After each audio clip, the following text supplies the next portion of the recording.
As you can see, they're putting the accent points around right now and getting it sanded down, and they'll put the stucco over that.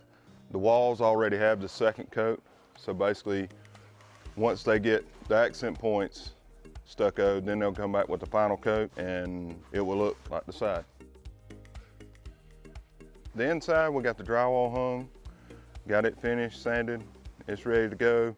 We're going to rip up all the floors in the house, and then they're going to come back and paint, and then we'll come back with new floors, and they will have to be sanded and finished.